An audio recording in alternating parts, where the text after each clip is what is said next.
Are you ready? Okay. I didn't see the thing. I didn't see the video run.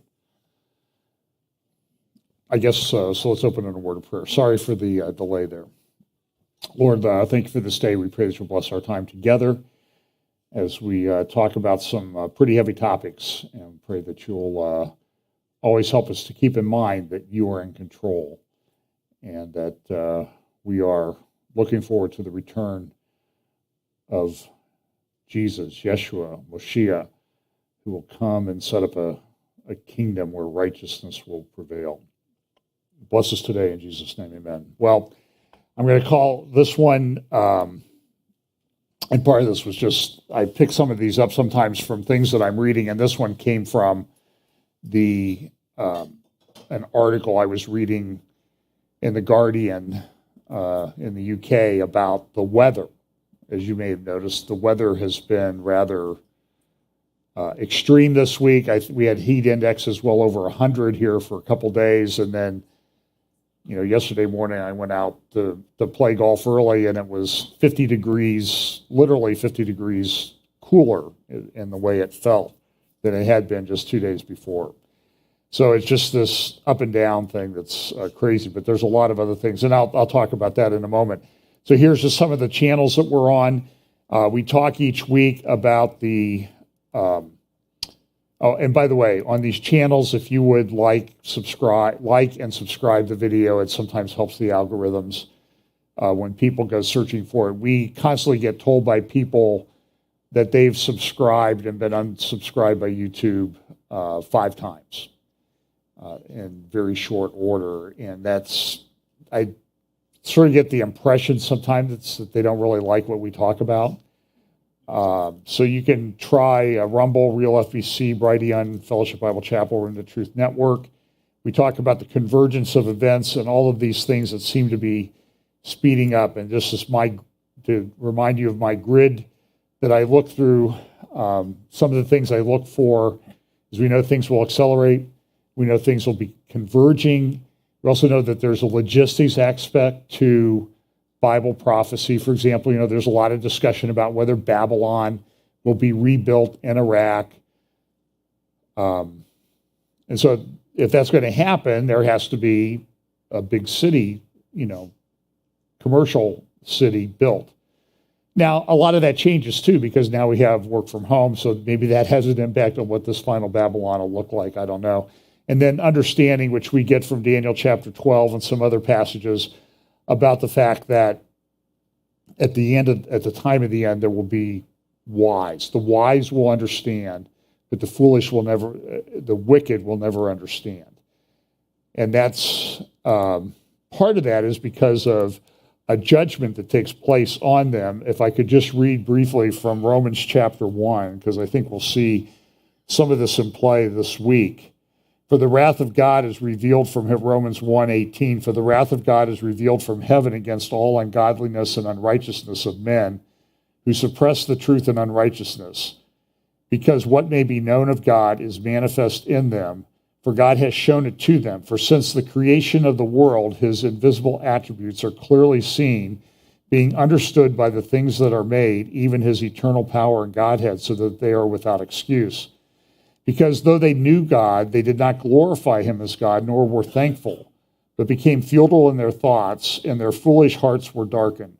Professing themselves to be wise, they became fools and changed the glory of the incorruptible God into an image made like corruptible man, and birds and four-footed animals and creeping things. Therefore God also gave them up to uncleanness in the lust of their hearts, to dishonor their bodies among themselves, who exchanged the truth of God for the lie, and worshiped and served the creature rather than the Creator, who is blessed forever. Amen. For this reason God gave them up to vile passions, for even their women exchanged the natural use for what is against nature. Likewise also the men, leaving the natural use of the woman, burned in their lust for one another, men with men committing what is shameful, and receiving in themselves the penalty of their error, which was due. And even though they did not like to retain God in their knowledge, God gave them over to a debased mind to do those things which are not fitting, being filled with all unrighteousness, sexual immorality, wickedness, covetousness, maliciousness. Full of envy, murder, strife, deceit, evil-mindedness, they are whisperers, backbiters, haters of God, violent, proud, boasters, inventors of evil things, disobedient to parents, undiscerning, untrustworthy, unloving, unforgiving, unmerciful, who knowing the righteous judgment of God, that those who practice such things are deserving of death, not only do the same, but also approve of those who practice them. And boy, it sounds like Paul's watching the evening news about what's going on. Similarly, there's also the passage we refer to sometimes over in 2 Timothy chapter 3. But know this, that in the last days, perilous times will come. For men will be lovers of themselves, lovers of money, boasters, proud, blasphemers, disobedient to parents, unthankful, unholy, unloving, unforgiving, slanderers, without self-control, brutal, despisers of good, traitors, headstrong, haughty, lovers of pleasure rather than lovers of God, having a form of godliness but denying its power. And from such people turn away. Also in 2 Timothy chapter 4, it says, preach the word, be ready in and out of season, convince, rebuke, exhort with all long suffering and teaching. For the time will come when they will not endure sound doctrine, but according to their own desires, because they have itching ears, they will heap up for themselves teachers, and they will turn their ears away from the truth and be turned aside to fables. But you be watchful in all things, endure afflictions, do the work of evangelists, fulfill your ministry. And we also remember that great passage in Acts chapter 17 where Paul goes to Mars Hill in Athens, and he confronts the people there, that they're worshiping, they have a god, a statue, an idol to the unknown God. And Paul doesn't come across as this nice, sweet, seeker-sensitive type guy in that conversation. And there's a lot of misrepresentation of what occurred on Mars Hill in Athens with Paul when he confronted the Athenians. And he was very direct to them. I see you worship this unknown God. But now he said, this God has come in the form of Jesus Christ and is saving us from our sins. I'm paraphrasing, of course. And what did he say? It wasn't kind, it wasn't nice, but it was truthful. You have to be truthful when you speak to people.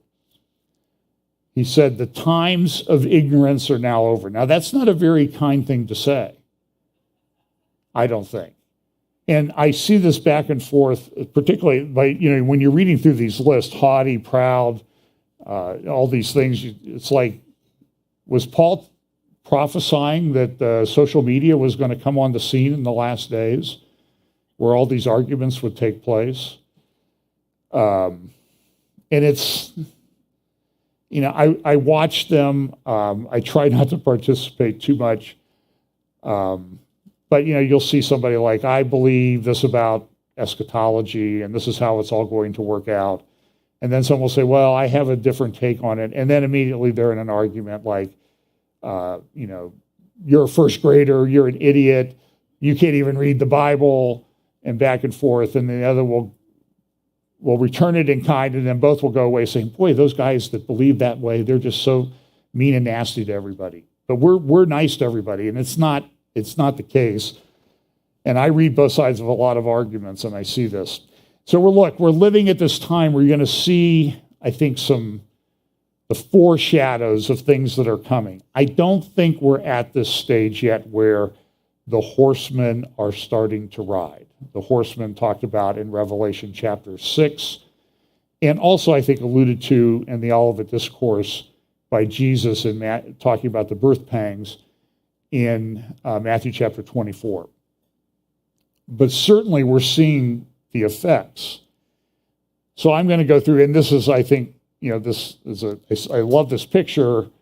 I think it could actually be more complex to show how, even in this great orchestra, everything harmonizes and fits together, and that's the way Scripture is going to be. And just a reminder, the Scripture that we used last week, woe unto them that call evil good and good evil, that put darkness for light and light for darkness, that put bitter for sweet and sweet for bitter. It is a crazy time. So let's talk first about the economy. It's been a debacle. I mean, the Dow is way down. There are some investment funds and hedge funds that have been working for 20 years to increase the wealth of their clients. And in many of those cases, all of the gains that they achieved over the last 20 years have now been wiped out. I hope that's not what they meant. Maybe that is what they meant, though, by the Great Reset. Things, it's difficult, and I don't think we're at the end of this. So the Dow is down below 30,000. Somebody sent me a screenshot of the Dow the other day, and the Dow Jones Industrial Average was down 666 points. And my comment was, well, we've now gone from bear market to the beast market. And that's a joke, okay? Now, one of the things that's really down is crypto. Everybody was like, crypto's great, crypto's going to protect you, get into crypto. And there were trillions of dollars in value in the crypto market. And now here in just a week, you see that it was 3 trillion, now it's down to 907 billion. It's lost over 2/3 of its value. Some have completely wiped out. There's bankruptcy after bankruptcy. There's a thing called stable coins. I won't go into all the technicalities of it, in part because I don't fully understand crypto. I know that it seemed to work, and I know that people were making money on it, and now I know that they're not. Now it may come back. I think this is from this morning's New York Times. Crypto's crashes won't kill blockchain. The blockchain technology is very sophisticated, but it's also been it's not green friendly. It's energy intensive. So all of these calculations have to be done by servers. One country, El Salvador, sort of went all in on crypto. Now they're in major economic crisis. That may impact our southern border. I don't know. There's going to be things I don't even talk about today. And if it just seems like I stop in the middle of this, it's because I think I've talked enough. And there's always another day to talk about it.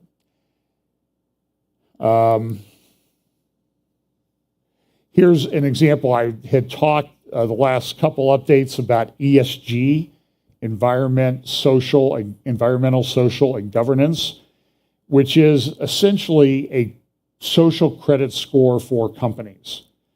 It's become very popular. It's pushed to a large degree by the Saudis through their conference, their Future Investment Initiative, or Future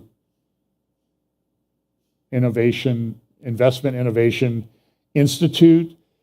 It's pushed at Davos. It's pushed at the World Government Summit. And a lot of these groups that push for ESG are funded by Russia. And I think I explained over my last two updates that the reason that they do this is because it gets people to voluntarily stop looking for stuff like oil and gas.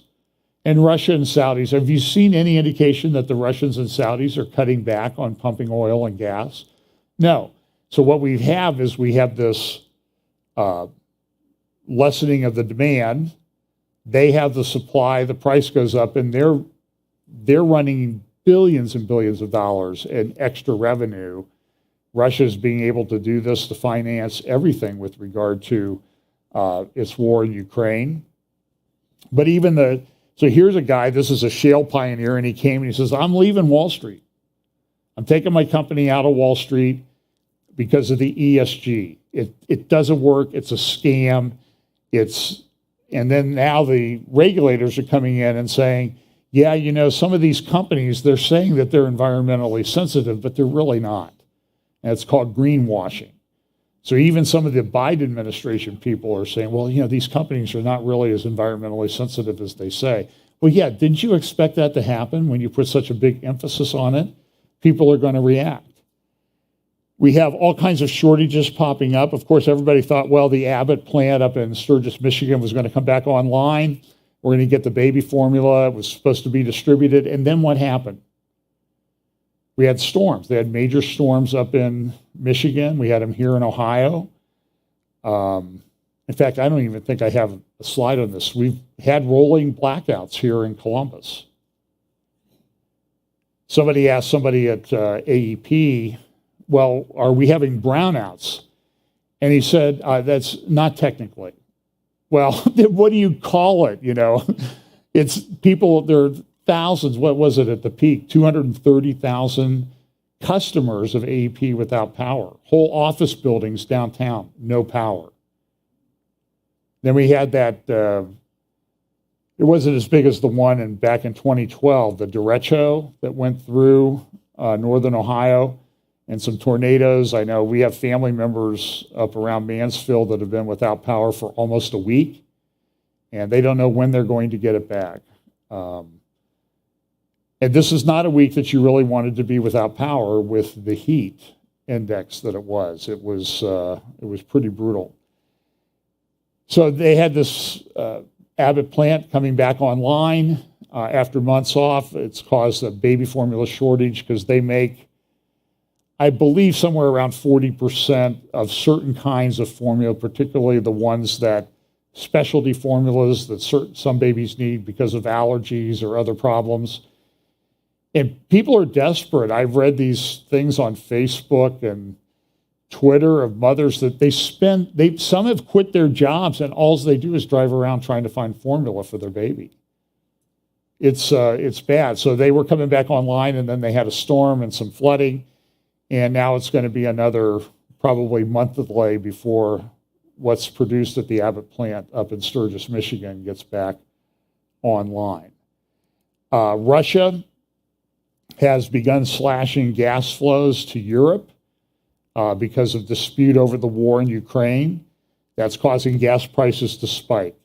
Now, the United States has come in with liquefied natural gas. As you can appreciate, we have a lot of natural gas here in the United States. If you remember just a couple of years ago, the United States was, I think as I heard one commentator say this week, we weren't energy independent, we were energy dominant 2 years ago.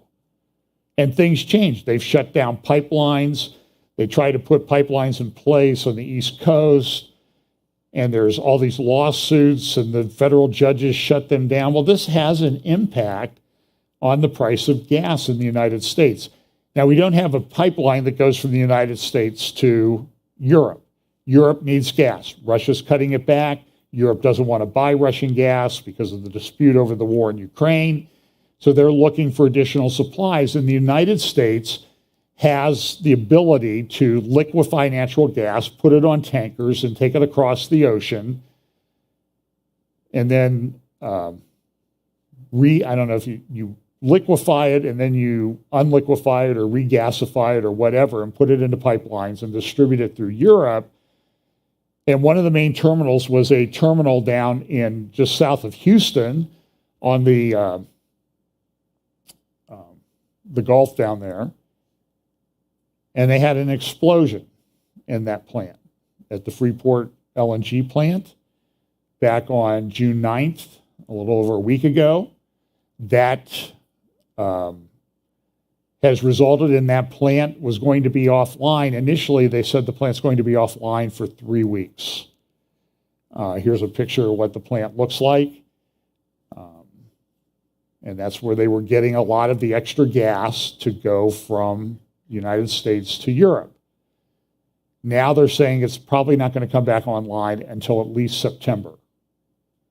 Now, what's the result of that? Well, prices in Europe continue to go up because they don't have the supply that they need.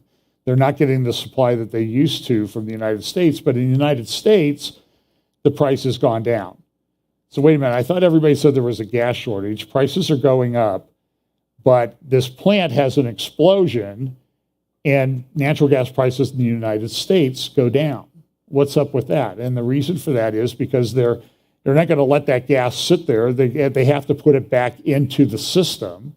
So now they've put it into the gas supply system in the United States. That has increased the supply and demand. You have more supply, price goes down. Now it's temporary, But it just shows how everything is so volatile. We also have weather. This is a picture of the front page of the LA Times the other day, showing Lake Powell in Arizona and southern Utah. Well, Arizona, Utah. Huge lake, one of the largest reservoirs in the United States. Glen Canyon Dam, I think, is between 500 and 600 feet tall. It's a huge dam, beautiful. It flooded a lot of canyons, and they've been using that for hydroelectric power. And now Lake Powell, you can see the ring, the bathtub ring, from where the water level has been historically to where it is now. It's at 27% of capacity. It's the lowest it's been since they filled it up back in the 60s. It is to the point now where they cannot generate hydroelectric power from that dam. That's a major source of electrical power. That's putting pressure on the grid everywhere. It's sort of what happened here in Ohio. I thought we had plenty of power plants. Why are we having an outage? Well, because of environmental rules and that sort of thing over the last number of years. Electrical power plants that are run by coal have been taken offline. And they have not replaced the capacity that those plants were generating. As a result, when you get a heat event like we had last week and like we may have this week, they have to protect the grid, they have to shut down parts of the grid. And so they chose places around town to shut down power. And people were without power for 4 days in many cases. I remember the derecho that occurred back in 2012. We did not have power at our house in Dublin for 4 days. In 2 days, it was sort of getting a little bit tense around the house, if you catch my drift. I made what I thought was a very clever comment to Pam one evening, and she sort of looked at me, the till death do us part thing in the vows is an option clause if you don't shut up. So I did.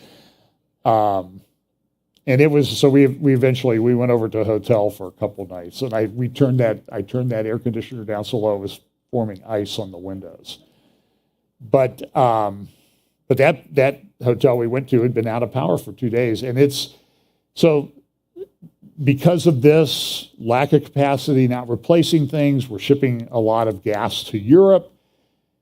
There's going to be rolling blackouts. I went through the report of the National Energy Reliability Council, and they said we're going to have problems this year.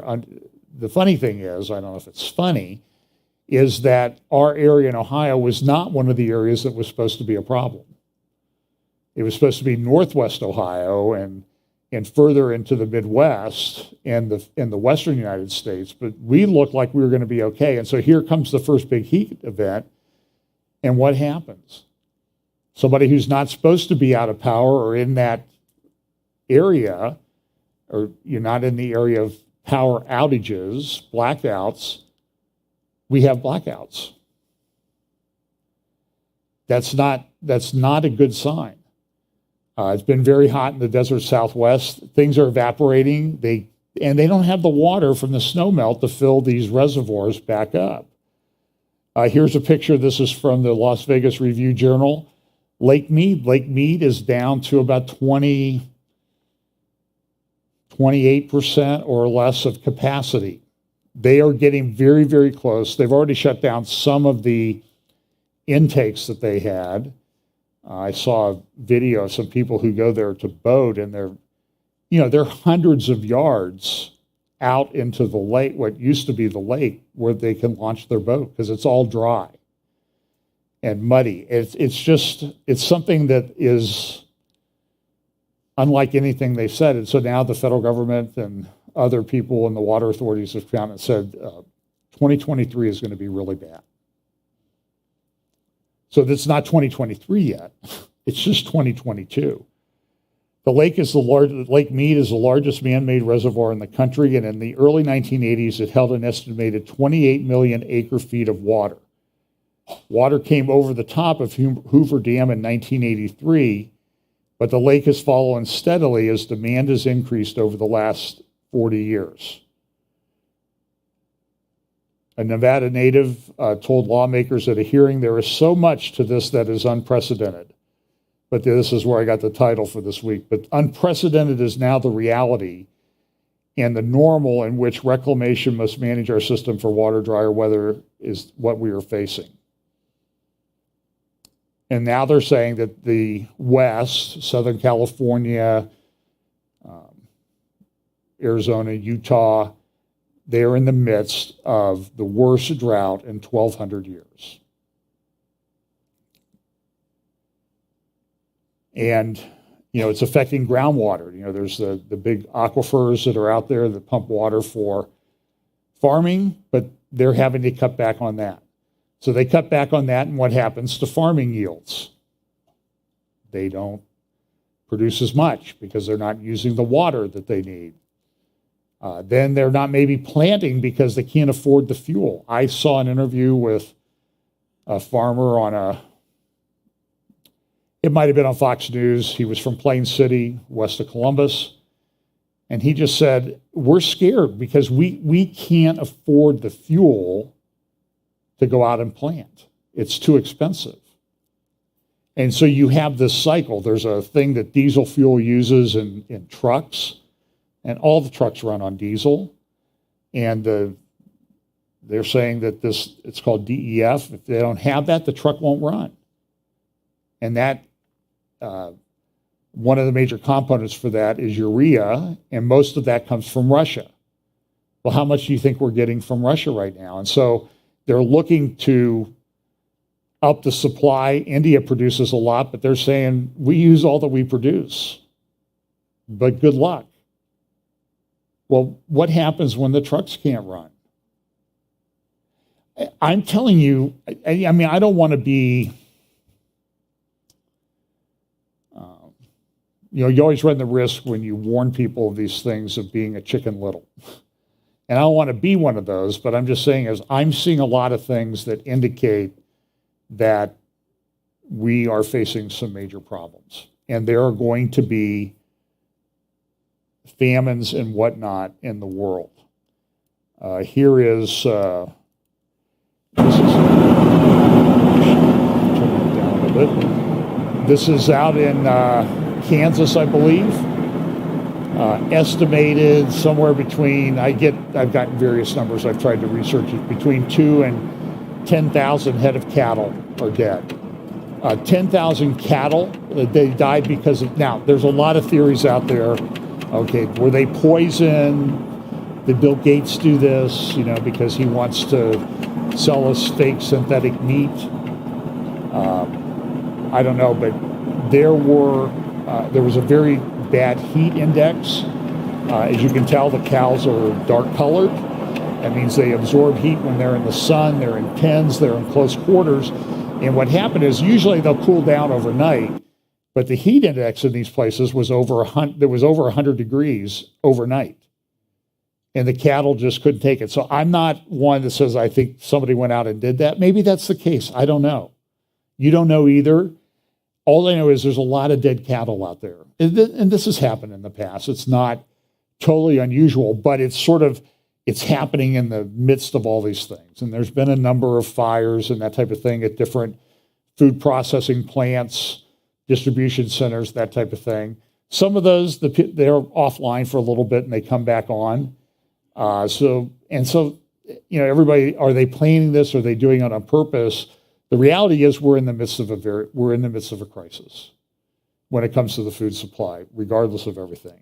And then we have extreme weather here. This is some pictures from Arizona, Yellowstone National Park. Our oldest and maybe biggest national park is closed down because of flooding. We were there just last year, especially the north entrance at Gardner. But my understanding was somebody a note said they're in Cheyenne, Wyoming, which is a good distance away from the entrance to Yellowstone National Park. And she said there's flashing yellow signs on the road saying all entrances to Yellowstone are closed for the foreseeable future. So here we have drought. We have record floods. This is Highway, I think it's maybe 89, coming out of Yellowstone around Gardner, Montana. We drove this road just last year. And the Yellowstone River is a beautiful river, and you drive, up this and Interstate 90, it goes along Interstate 90 for hundreds of miles. It's a beautiful river, and you see people out there fishing and everything, and it's just taking out the road. It's that's not going to be fixed overnight. Gardner, Montana is completely cut off. All roads in or outs. There's not really any alternatives to this. And you can see there's places it's like along a cliff and there's no road. This was a picture of a house that was along the Yellowstone River near Gardner, Montana. And you can see the river is washing away things. It's kind of a metaphor for sort of, I think, how our administration is going right now.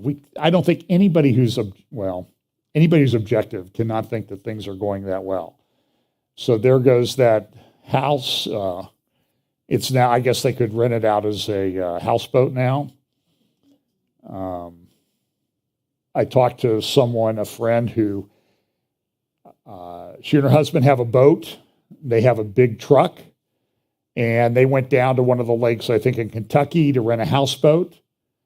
And she said to get down there and back from Columbus down to Kentucky, like 4-hour drive, down and back, cost them $1,000 in gasoline for their truck. They got on the houseboat, and of course in marinas, the gas price is even higher. They just parked the houseboat and didn't move it anywhere. They stayed as close to where they picked it up as possible.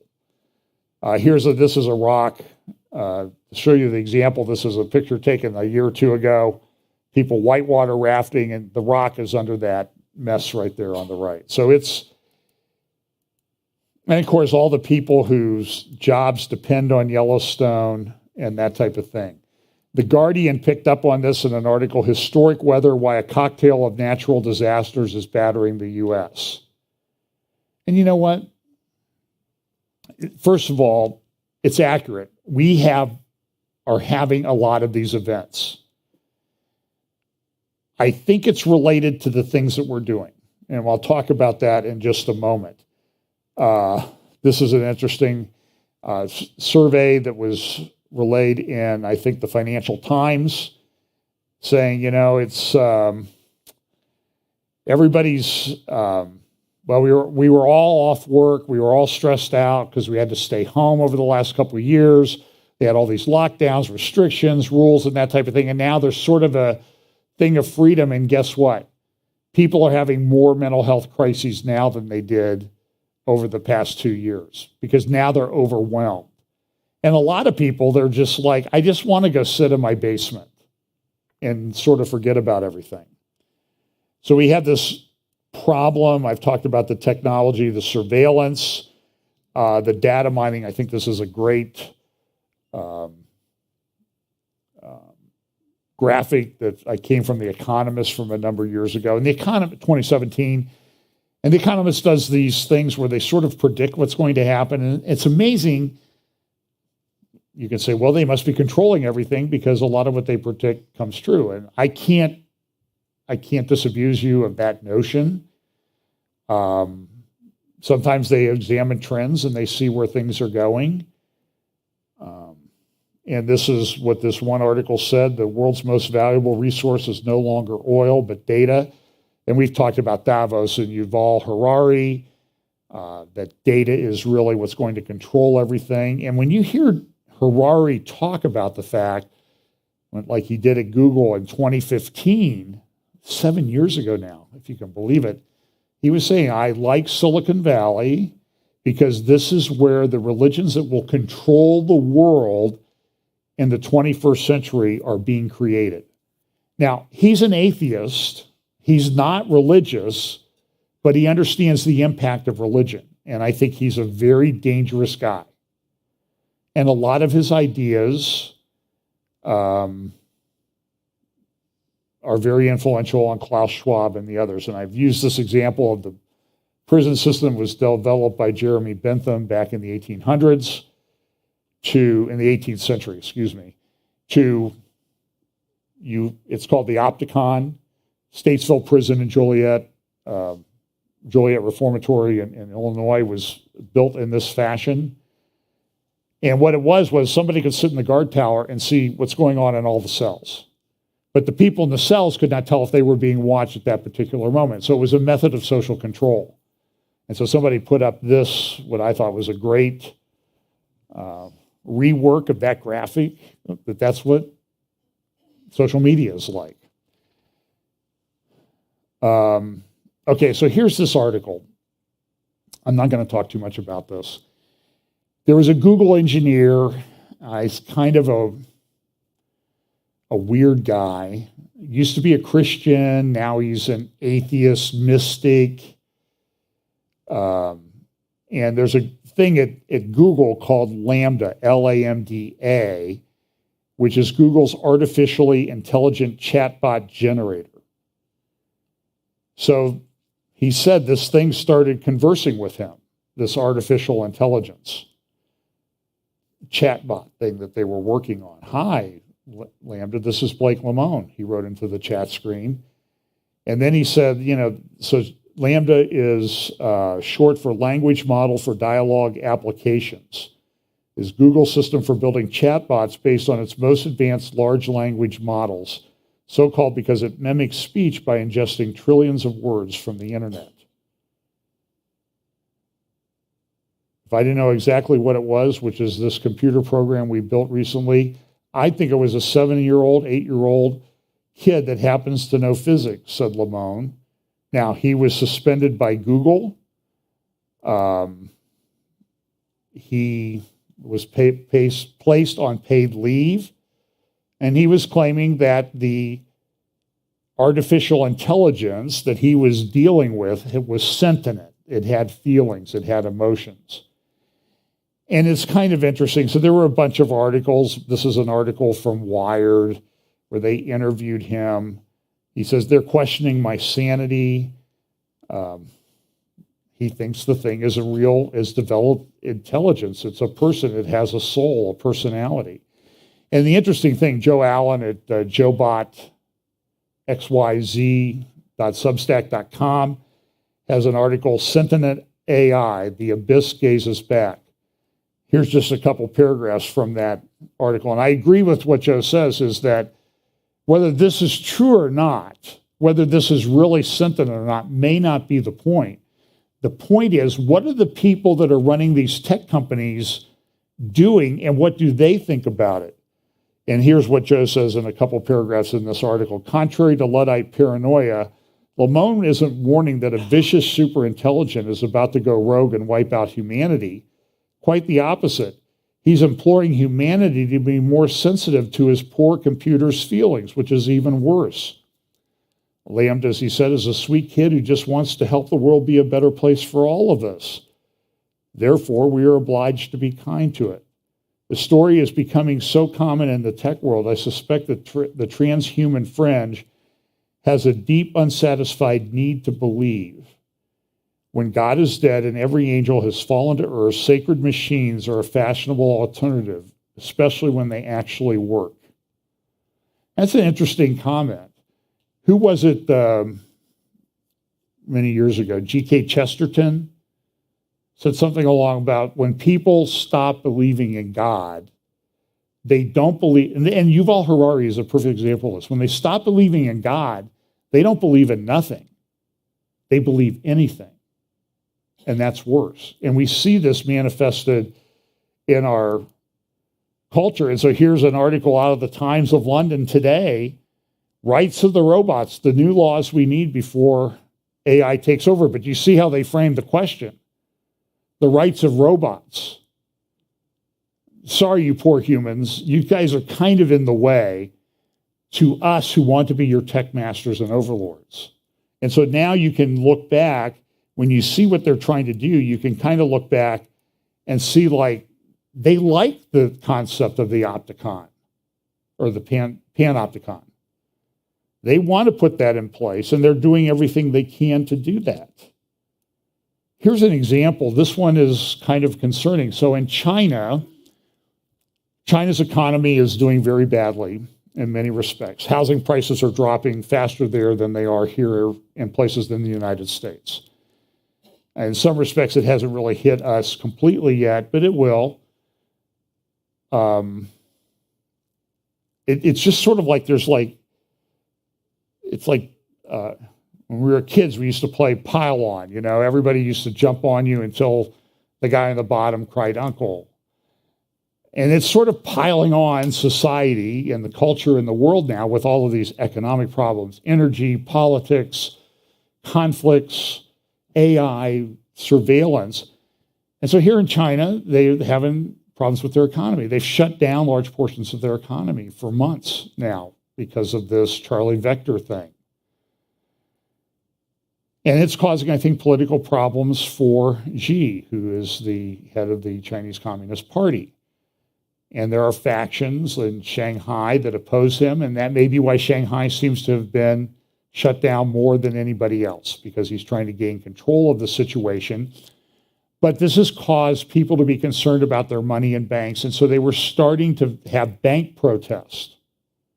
And so here's an example of what happened, though. They had Charlie Vector health apps on their phones. People they were going to go to a protest. So the way the app works, that if it's green, you can go. If it's red, you can't. And there was story after story after story of people who said, I went to go to these. Yi Meijian had gone to the central Chinese city of Zhengzhou to join a protest against some local banks that had frozen his and others' deposits. The protest plan was thwarted after his health code, which authorities used to track COVID-19 risks, that many of the others many other would-be protesters turned red. Mr. Yi said that as soon as he arrived in Zhangzhou and scanned the code on his smartphone to exit from the train station, his green code switched color, prompting local officials to confine him in a hotel. 2 days later, when he left the region without having been able to carry out his protest, the code flipped back to green. Mr. Yi's experience echoes accounts by other customers who have been found petitioning against 4 rural banks in the region accused of financial misconduct. Now, the Chinese government says, well, we didn't have anything to do that. It was the local guys. Well, it doesn't make any difference. The fact of the matter is this app, which was designed for a particular purpose, is now doing a social credit thing, and it's shutting people's access off to society. And so there's a fear that, people are going, it was the article. And the interesting thing is it's not in that many newspapers. So the one on the left is from the Wall Street Journal the other day. And then the one on the right is from the South China Morning Post in Hong Kong and also in China, the headline. But I tell you what, I looked all over the place and I could not find it hardly anywhere. And this seems to be happening with some regularity. Why? Well, because they want to control misinformation, disinformation, malinformation. And understand what malinformation is, the way it's going to be interpreted largely is, listen, you're putting out truth that doesn't go with the narrative.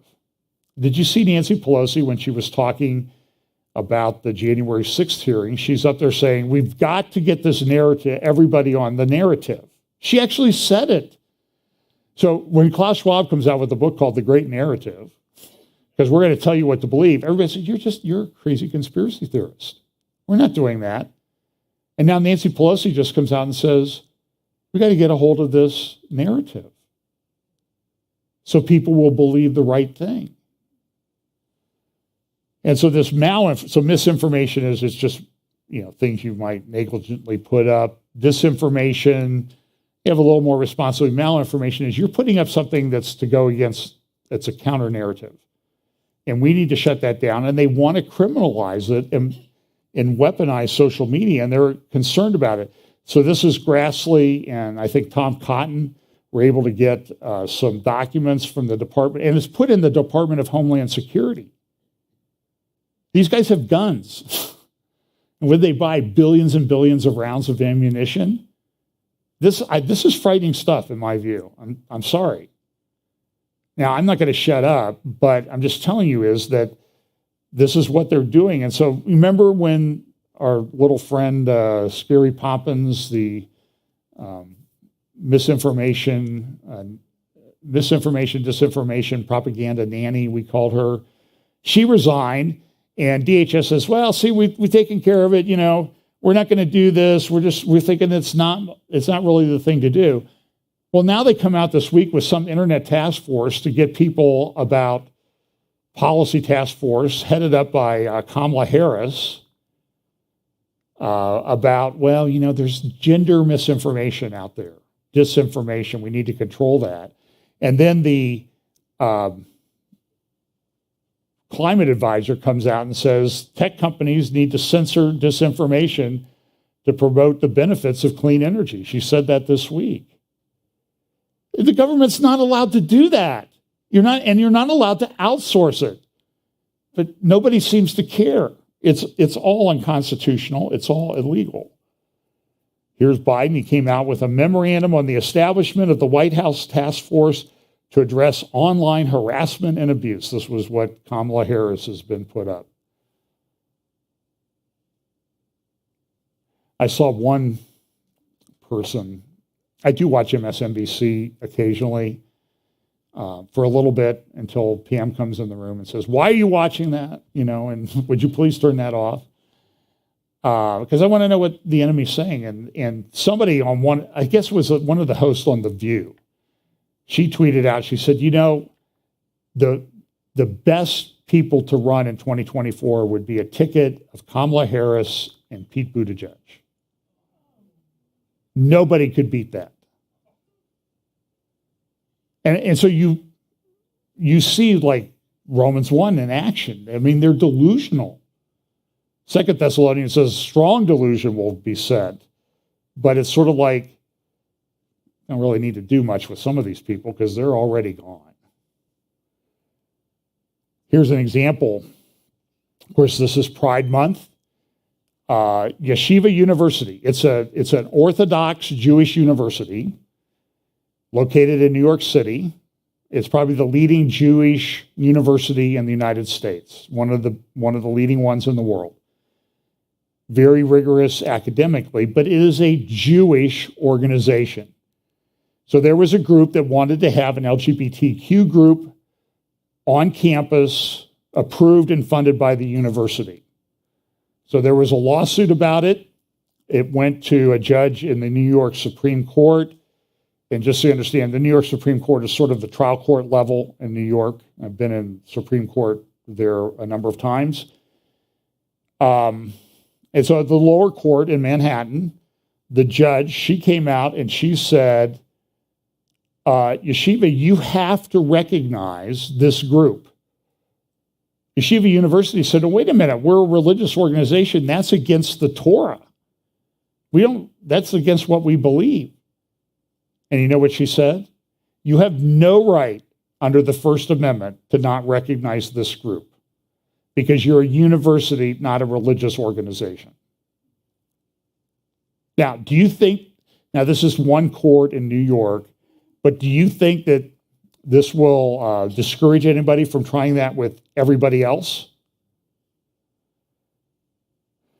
And then, of course, we have our Attorney General in Michigan, and her name is Dana Nessel. She is Jewish, lesbian,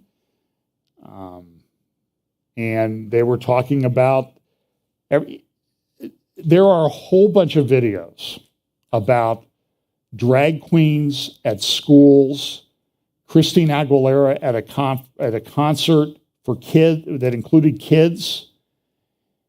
I cannot show them to you.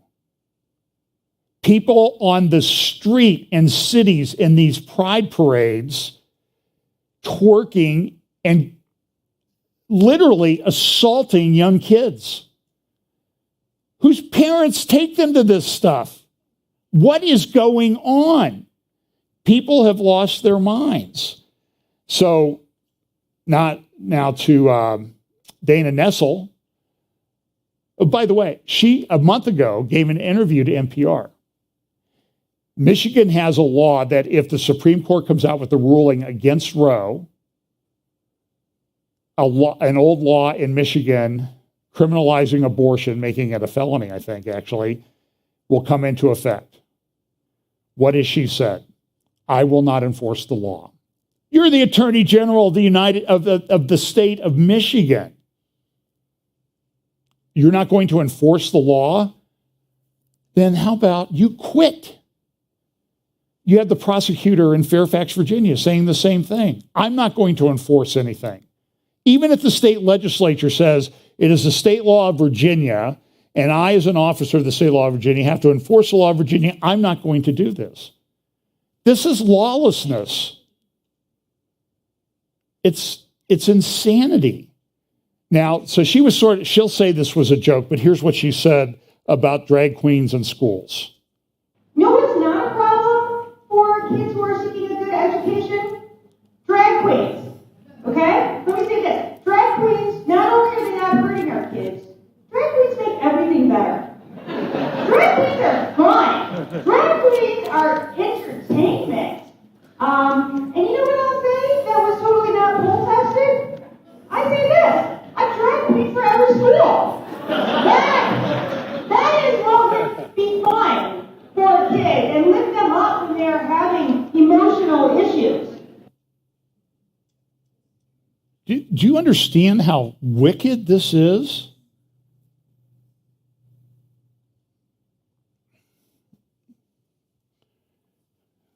This is North High Street in Columbus, Ohio, yesterday.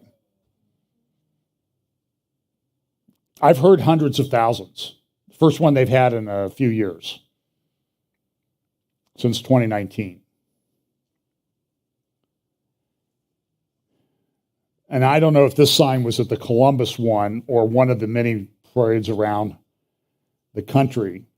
Even the New York Times, though, I'll give them some credit. They have, this is the cover article in their magazine that was published, that came out today, actually yesterday. And it said, more teenagers than ever are seeking transitions. Go over to the right there. To the right. To the right. Or to move it. Yeah, there you go. My right, your left, whatever. More teenagers than ever are seeking transitions, but the medical community that treats them is deeply divided about why and what to do to them to help them. And they have this, it's like a 10-page article in the Times Magazine, New York Times Magazine this morning, that goes through all of these problems. In the Times of London today, in their newspaper, in their magazine, or weekend, one of their sections, over the past decade, they're talking about what's going on in England. Remember, I showed you the quote or the survey result that said young children identifying or wanting to transition to another sex is more than doubled over the last 5 years. What is going on? It's because they're pushing it on impressionable kids. Here's the funny thing. You know, you send a kid to school, and a lot of times they'll actually learn what you teach them. Now, I know that's a hard concept to grasp. Some kids are a little bit more resistant to it than others. We have teachers here that will testify to that. But they had a thing called the Tavistock Clinic in the UK. And so they've been tracking this for the last 20 years. And or the last 10 years, look at what's happening on the right. So you have adolescents, people who've come to see this, to change gender. And it's way more than doubled. I mean, it was hardly known back in 2011. Now there's thousands of kids, mostly female, wanting to become males. And they're in clusters.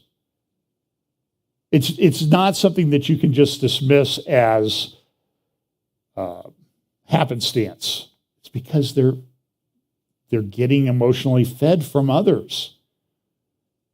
And so there's this big debate. Abigail Schreier has got a book out about this happening. They're giving them hormones. The hormones are not approved. It's insane. And so they go through this article. My adolescence was chemically delayed. I was their guinea pig. This is a person named Alex that they focus on. And somebody, a friend of mine, sent me a Twitter thread from somebody who got on Twitter and wrote about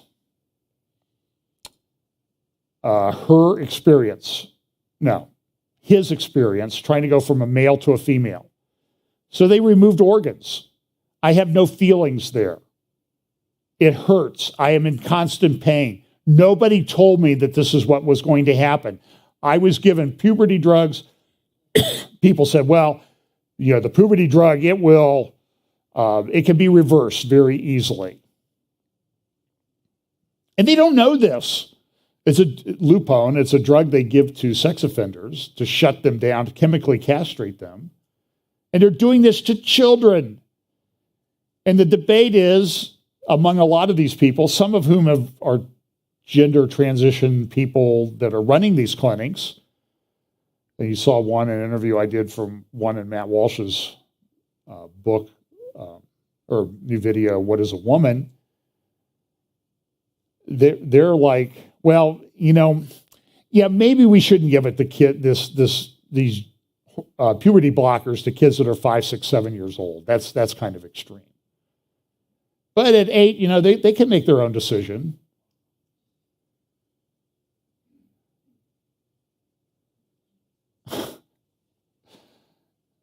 I'd probably get banned for this, but I don't care. The slippery slope.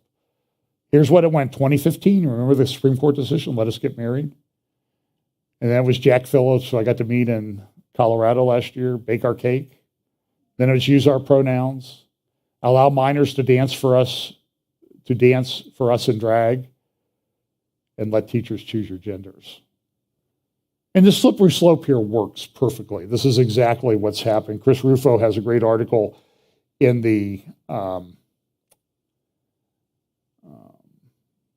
City Journal. A consortium of publicly subsidized nonprofits wants to decolonize gender and normalize male genitals as a form of authentic womanhood. Right now, do you know that there's a tampon shortage in the United States? I don't use, but of course, one person who was kind of clever said, you know what? It was so clever that it was like one of those ones where I wish I'd said that first.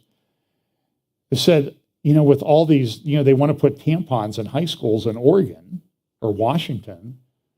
What are they going to do for all these males in male restrooms that can't get tampons? It's insane. And this is the seat of justice in the United States, picture taken just the other day.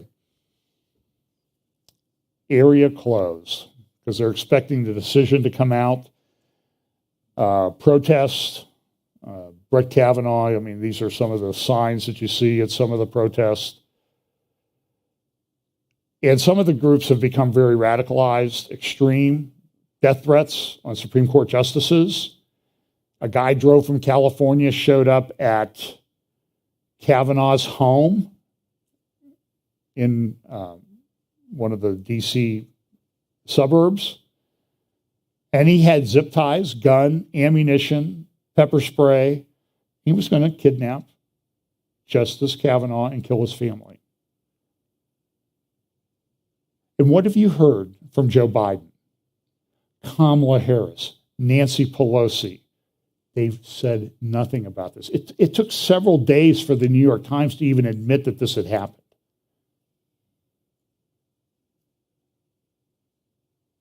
And they're the ones who accuse others of disinformation and misinformation. We are in a terrible thing. I don't know why they haven't issued the decision. I think it puts the justices' lives at great risk. Because somebody can say, well, if the justice isn't around, the justice's vote doesn't count. So a 5-4 decision becomes a 4-4 decision, and the decision has no legal effect. And Merrick Garland, Attorney General, not a big fan of Mitch McConnell, but one of the greatest things he ever did was not let that man become a justice of the Supreme Court. And I don't care what the political fallout was from that. Look at what he's done. Look at what he's doing. This article, if the streets of America are this chaotic now, what will they be like when things really start hitting the fan? And a lot of that comes from quotes from an article by Michael Snyder at the end of the American Dream blog. You should read it. But it's all going to be okay. The narrative is going to be restored. Disinformation is going to be dealt with, done away with. People who disagree are going to be shut up because all of a sudden, here they come to restore integrity and get rid of corruption in American politics. And this article, full page in yesterday's Financial Times of London, we're standing on the precipice of losing our democracy. A lunch with Hillary Clinton. You think she's running again? By the way, here's what she had for lunch. The ticket at the Park Hyatt Hotel, including tip. This includes tip, so $338.90 for two people. You know, $132 for 3 jumbo lump crab cakes, water $9, apple pie a la mode $31. I mean, you can buy like 5 bushels of apples and make a lot of apple pie a la mode for $31. Espresso, $14. Anyway, so that's what, and she came close to beating Donald Trump, they said, and she may be coming back. And she was complaining about the results of the 2016 election. And she said, it's remarkable how often I read about 2016 as a traumatic event. You know, people who voted for me that didn't get to have me as their president. It's almost eschatological. Now listen, how many times in your life have you heard a corrupt politician, any politician, let alone one like the Clintons, use the word eschatological?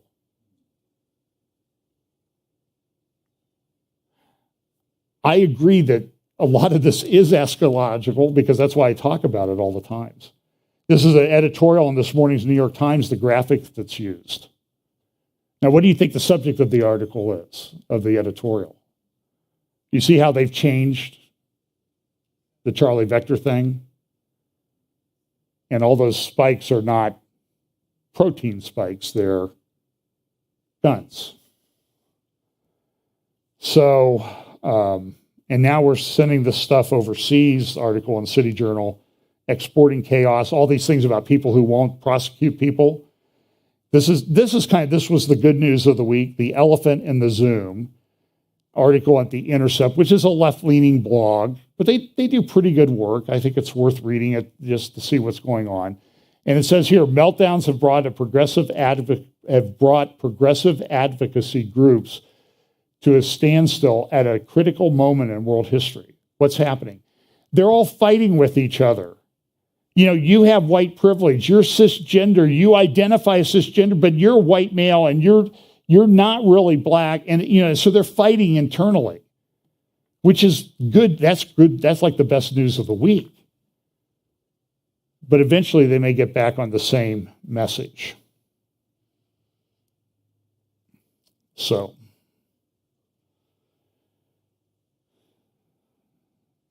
I'll probably put something up in the middle of the week. I'll go through some of this just over the next, I'll try to keep it to 10 minutes.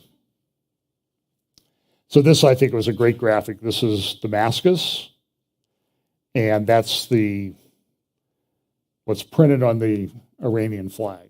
So the Iranians have cast this shadow over Damascus. I think it's pretty good. I always find this kind of interesting. This was at the Tehran Times. They had this article about, you know, Iran's influence in the Middle East, and we're working with our partners and everything. And it's kind of interesting because I don't think they've looked at it very closely, because usually they try to wipe out Israel. But if you can kind of see through the blur, you see this, they did Israel with the Israeli flag over all of Israel. They didn't cut out the West Bank part. So somebody's going to have problems when the regime in Tehran gets a hold of this and figures out what's going on.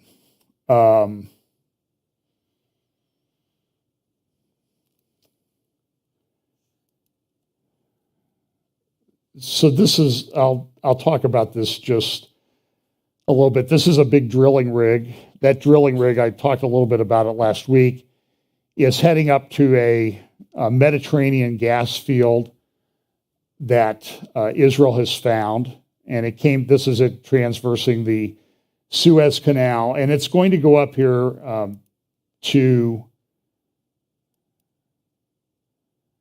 so you see up here, you see Israel, Lebanon just to the north, and the Israeli, south of that black line are Israeli fields. Some of the Israeli fields are shared with other people, like there's an Aphrodite field and the Leviathan field, that's shared with Cyprus. But this is kind of a big deal issue on geopolitics of the Middle East, because who's been trying to take control of Cyprus for quite a while? Turkey. I mean, part of the island's completely shut down. Turkey claims that they control 40% of it. So there were some resorts that weren't really going with the program. Turkey, they're ghost towns.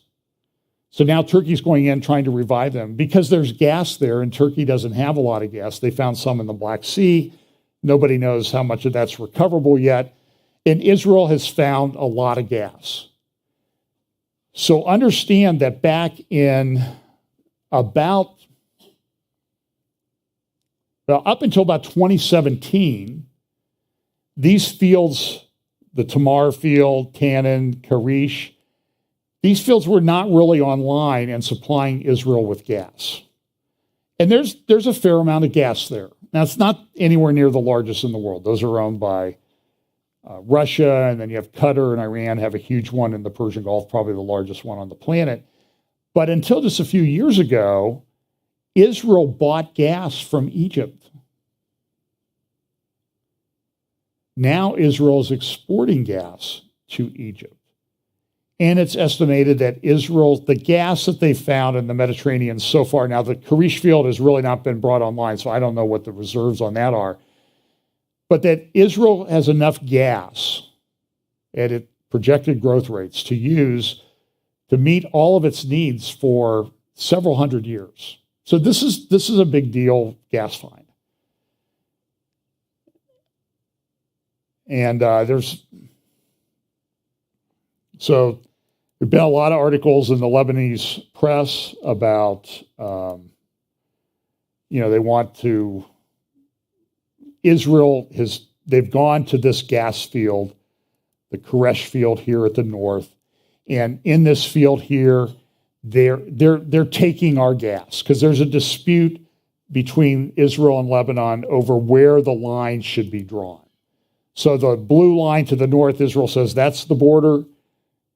The disputed area, the green line, is what Lebanon is saying. Amos Hochstein, a guy at our State Department, he's involved in this, trying to mediate talks. And then Hezbollah leader came out this week and said, you guys, you're stealing our gas. But the satellite shows that big rig that Energean company had put out there is really not in Lebanon. It's not in the Lebanese waters as to what they claim are the Lebanese waters, let alone the border dispute. But Hezbollah is using it to pump up people, get people upset. Israel's stealing our gas. We're going to go to war with them over that. We're going to attack them. We're going to launch rockets and that sort of thing. And so this gas field thing in the Levant, that's the area of the Middle East where Israel is, Syria, Israel, Lebanon, they've found these gas things. Now, one of the ways to get the gas, again, these were discovered 2009, 2010, lot of cubic feet of gas. And one of the ways to get this, there's two ways. You can pipeline it to someplace, like we do all of pipelines all over the United States, or you can put it on ships from the field and go down here to the Egyptian field, which is the Zohr field, pretty big field. And Israel can pipe it down there through going offshore and then down through some pipelines and get it to Egypt. And then what Egypt can do is Israel doesn't have any LNG facilities, liquefied natural gas. I talked about the place that had the explosion in the United States. So to get the gas from Israel to, say, Europe, you have to put it through a liquefied natural gas process, liquefied it, put it on a tanker, and then take the tanker over to a facility that can then re-gasify what you have. Well, these facilities, there's not a lot of them in the world. Europe's having trouble even with the stuff we're sending right now because they just don't have the facilities. And these facilities cost billions, so that you could do a pipeline, the East Med pipeline project, but that's a problem because the East Med there is 3,000 meters deep, 10,000 feet deep. It's going to cost a lot of money. And so now with all of our ESG people running around, you got to be very environmentally sensitive. You can't do a pipeline like that, just put it on a ship. Okay, we got to build port facilities. You got to build the ship.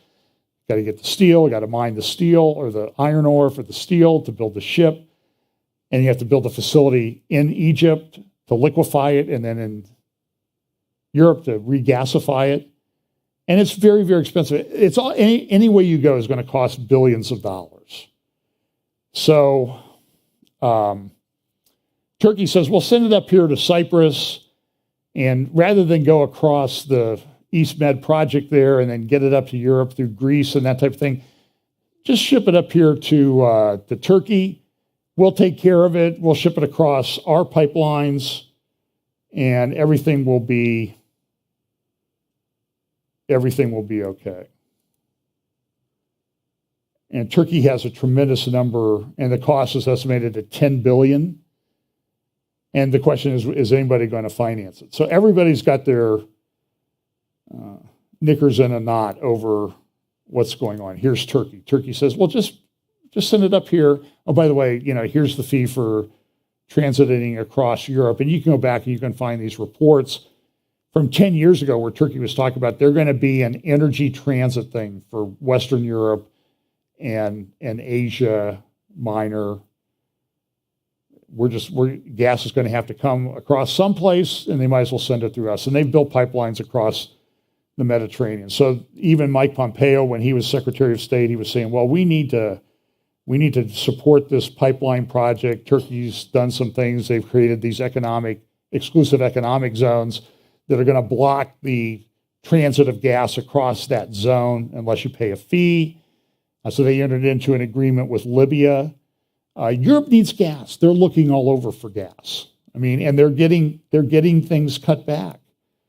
So the U.S. LNG outage and the Russian cuts have really changed Europe's attitude. And so they've come to Israel to get gas. So here's a tweet from Ursula von der Leyen, who's the head of the European Union right now.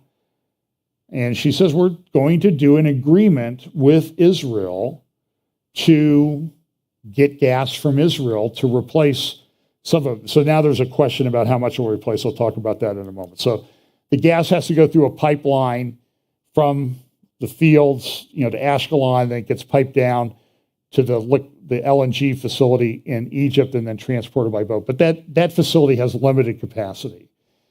And I don't think there's anybody who thinks there was an article. Well, here's Naftali Bennett and Ursula von der Leyen at a little press conference earlier this past week in Israel talking about this agreement. At the same time, Israel saying, U.S., you got to help us. You got to help build us up. But we're going to enter into this agreement with the EU to get them gas. So they had this meeting, and here's Naftali Bennett at the presser that they How's had. it been? You okay? A great day. You look all fresh, right? I am.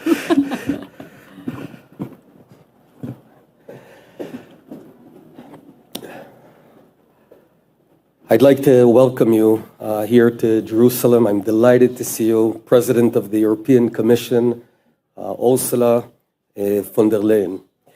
It's a pleasure to host you and your distinguished delegation. It's a good university, Madam Doctor. With the ongoing and devastating war in Ukraine comes vast global implications, and it's time for the international community to work together. Even in our region, we're seeing a potential for great famine and distress that can have profound implications for the stability and the welfare of people, which is why today both of us will be discussing ways where the EU and Israel can cooperate on food security, energy, and more. A first impression of the Ben Gurion University today, I will tell you at dinner, it was fascinating. You know how excellent they are, but I'm still thrilled about all the stories and the research passion that I could sense there in Ben Gurion University, mainly also, of course, for the pressing issues that we have to tackle together. So anyway, they want to get the gas, but here's the thing is, at the same time, and so the EU, this is unusual for the EU to be agreeing with Israel on anything, but they're also unfreezing aid this week. They announced, this is from the BBC and other places, they're releasing hundreds of millions of dollars of aid to the Palestinians at the same time. So, yeah, we appreciate your business, but, you know, there's this problem. Now, there was an article a couple months ago in the Jerusalem Post, if Europe boycotts Russian gas, can Israel meet their needs? And this guy went through a very long analysis, and he said, look, European Union imported 155 billion cubic meters in 2021. Half of Germany's imported gas comes from Russia, 46% in Italy, a quarter in France. So now the question is there enough gas in the Israeli fields, and can they get it from those fields to Europe to replace the Russian gas? That's because Russia's shutting things off. Every time they get upset, they do that, and it's a problem. And so the opinion, and so Israel has, in these fields, now this was in 2021, 2 trillion cubic feet.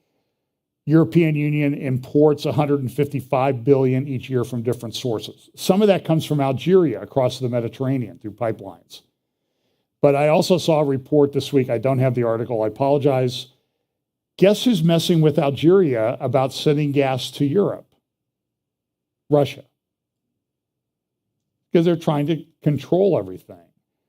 So, at the same time that this is coming out in The Economist last week, there was an interview with Naftali Bennett, and he came in and said, we're going to implement the octopus doctrine against Iran. We're going to go after the head, not the tentacles. Now, there's some question as to whether they're actually doing this. Well,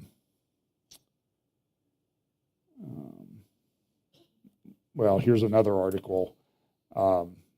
Israel has said, hey, Assad, if you keep working with Iran, we will bomb your palaces in Damascus. And that's kind of interesting, the way they said that. Russia came out and reprimanded Israel on a few things this week, including the strike on the Israeli airport. I'm going to do a midweek. I'll talk about Seth Fransman's article, Israel's not-so-secret strategy against Iran, a winner. And Israel's coming out. There's all sorts of publications about how we're going to attack Iran, how we're going to do this, how we're going to do that. And again, it's partly a question of logistics. They've upgraded their F-35s so they can fly all the way from Israel to Iran.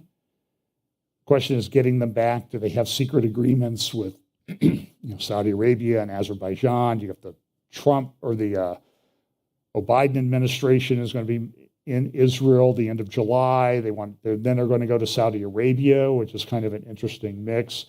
There was a good article in the Wall Street, I don't think it was anywhere else, that talked about the known Israeli airstrikes all over Syria. In return, the U.S. has, there's been a there was a strike by three Russian aircraft on the Al-Tanf garrison, or people associated with the U.S. that the U.S. supports in southern Syria, there along the Jordanian border. Now, Russia did call the United States and said, hey, we're going to go bomb these people. They gave them advance warning and everything. But again, part of this is to decide. They also did some bombing up in northwest Syria, up in the area that's controlled by the United States. And then Turkey's making all sorts of claims about coming in. I mean, everything's a mess over there. So I'm going to I'll do a midweek Middle East update, probably Wednesday evening or Thursday morning, to talk about all of these things, because there's just so many pieces to go through in the Middle East to kind of piece things together. There's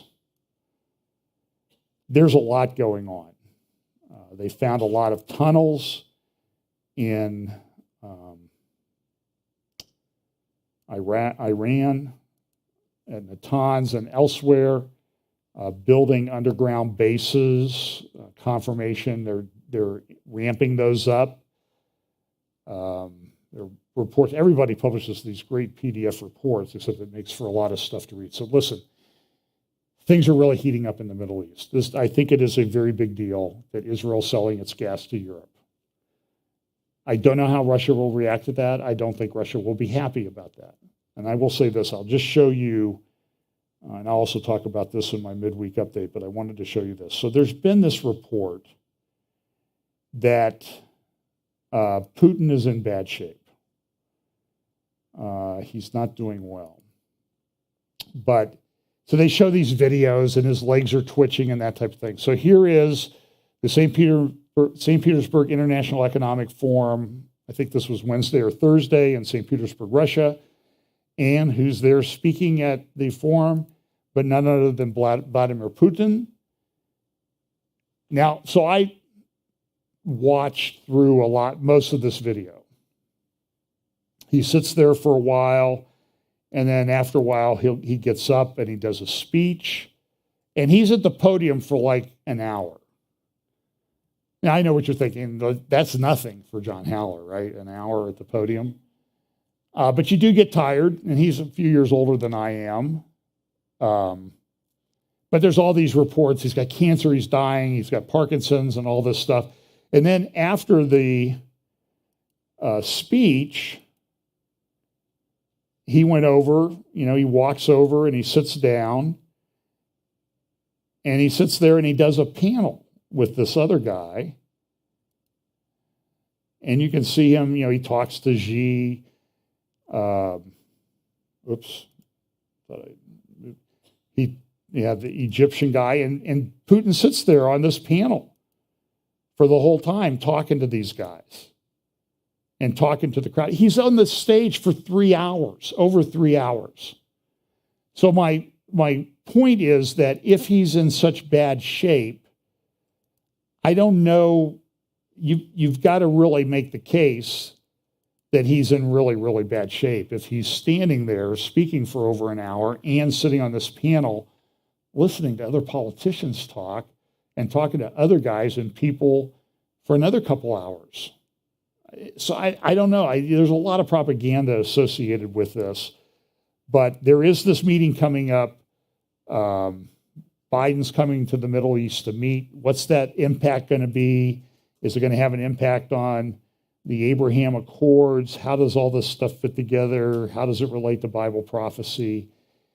And the answer is we got to watch and see. There's just a tremendous amount of things happening. And I'll do a midweek update and we can talk about that. But watch this guy, Mohammed bin Salman. Watch what Biden's doing. Israeli government is falling apart.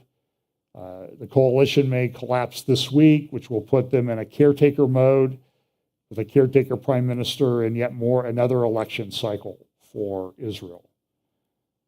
A lot of turmoil in the world. And I spent a lot of time today on the transgender thing because I think it's indicative of the very deep-seated problems that we have.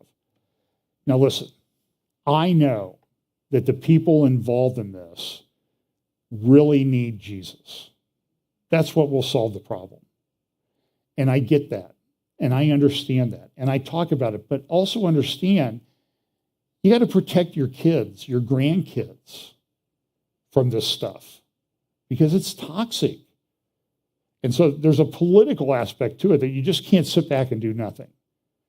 I think you have to fight it with all the legal tools that you can because it's so harmful to your children. And go read these stories that you can find online. If you want the Twitter thread, send me an email. I'll get you a link to the Twitter thread where this person was discussing what happened to them. And it just tears your heart out. So everybody needs Jesus. Those that have been through this need healing. Those that haven't gone through it yet need healing. They need to have their life turned around by Jesus and the gospel of Jesus Christ, because that's the only solution. But you also have to protect people. So it's sort of a two-pronged thing that you have to do. So we'll talk about it. I'll do it midweek, and we'll talk about the Middle East pretty much exclusively, because I'm sure nothing will happen between now and then that will cause me to change things. But it's crazy. It's wild. But, you know, the Lord's going to come back and set this whole thing right. And I'm looking forward to that. So let's pray. Lord, thank you so much for the blessings that you gave us to let us know for things to look for and understand that this is the world that you said would exist before you return. Lord, we pray that you will return quickly, that you will set things right, and that you will fulfill all the prophecies about your coming, second coming, and that you will set up your kingdom where righteousness and justice will prevail. We look forward to that day, Lord. Pray that you'll bless us this week. In Jesus' name, amen.